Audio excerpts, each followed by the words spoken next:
తెలుసు కదా movie review. Cinema casting వచ్చేసరికి సిద్ధు జొన్నలగడ్డ, రాశి ఖన్నా, శ్రీనిధి శెట్టి, వైవా హర్ష. ఈ సినిమా ఒక ట్రయాంగిల్ లవ్ స్టోరీ. సినిమా కొంచెం స్టార్ట్ అవ్వడం కొంచెం స్లోగా స్టార్ట్ అవుతుంది. ట్రయాంగిల్ లవ్ స్టోరీ అంటే ఒక అమ్మాయి, ఇద్దరు అబ్బాయిల లవ్ స్టోరీ అయితే కాదు. అలాగే ఒక అబ్బాయి, ఇద్దరు అమ్మాయిల లవ్ స్టోరీ కూడా కాదు. కానీ ఇది ఒక ట్రయాంగిల్ లవ్ స్టోరీ. ఎలా అంటే ఒక మ్యారేజ్ అయిన వ్యక్తి జీవితంలోకి తన ఎక్స్ గర్ల్ ఫ్రెండ్ వస్తుందనమాట. సో, ఆ విధంగా ఇది ఒక ట్రయాంగిల్ లవ్ స్టోరీ అవుతుంది. సంక్రాంతికి వస్తున్న సినిమా కూడా సేమ్ ఇదే కాన్సెప్ట్‌తో వచ్చింది. కాకపోతే ఆ సినిమాలో వెంకటేష్ గారిని కొంచెం సాఫ్ట్‌గా చూపించి చాలా కామెడీ అయితే జనరేట్ చేశారు. కానీ ఈ సినిమాలో సిద్దుని ఒక సైకోపాత్ లాగా మార్చేసి కామెడీతో పాటు ఎమోషన్‌ని కూడా పండించారు.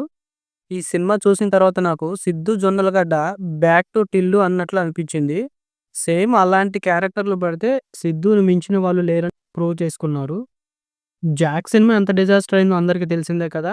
యాక్చువల్‌గా సిద్దు గారికి బలమే satirical comedy and love and frustration సినిమాలు. సో, అలాంటి సినిమాలు తనకు గనక పడితే ఎలా ఉంటుందో మళ్ళోసారి అయితే సినిమాలో చూపించాడు.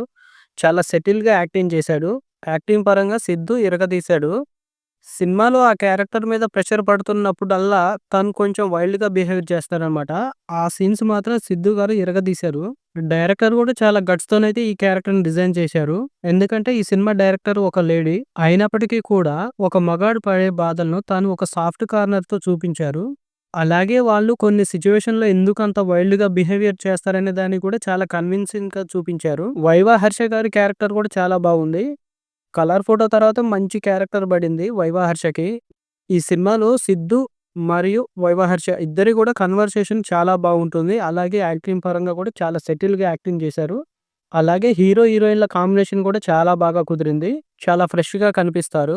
అండ్ మూవీ లొకేషన్స్ కూడా చాలా బాగున్నాయి.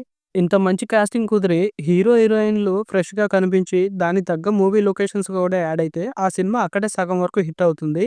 సో, ఈ మూవీ యూనిట్ కూడా అదే పని చేసింది. టెక్నికల్‌గా చూసుకుంటే సినిమా కెమెరా వర్క్ చాలా బాగా అనిపించింది. సాంగ్స్ ఓకే అనిపించాయి. బీజీఎం కూడా కొంచెం లో అనిపించింది. ఇంకొంచెం బెటర్‌గా చేస్తే బాగుండేది బీజీఎం అనిపించింది. Actors performance and fresh looks కోసం ఈ సినిమా చూడొచ్చు. అలాగే డైరెక్టర్ గారు కొంచెం డిఫరెంట్‌గా ట్రై చేశారు కాబట్టి ఈ సినిమాని 100% అయితే మనమైతే చూడొచ్చు. కాకపోతే ఈ సినిమా కొంచెం క్లాసికల్ టచ్ ఉంటుంది.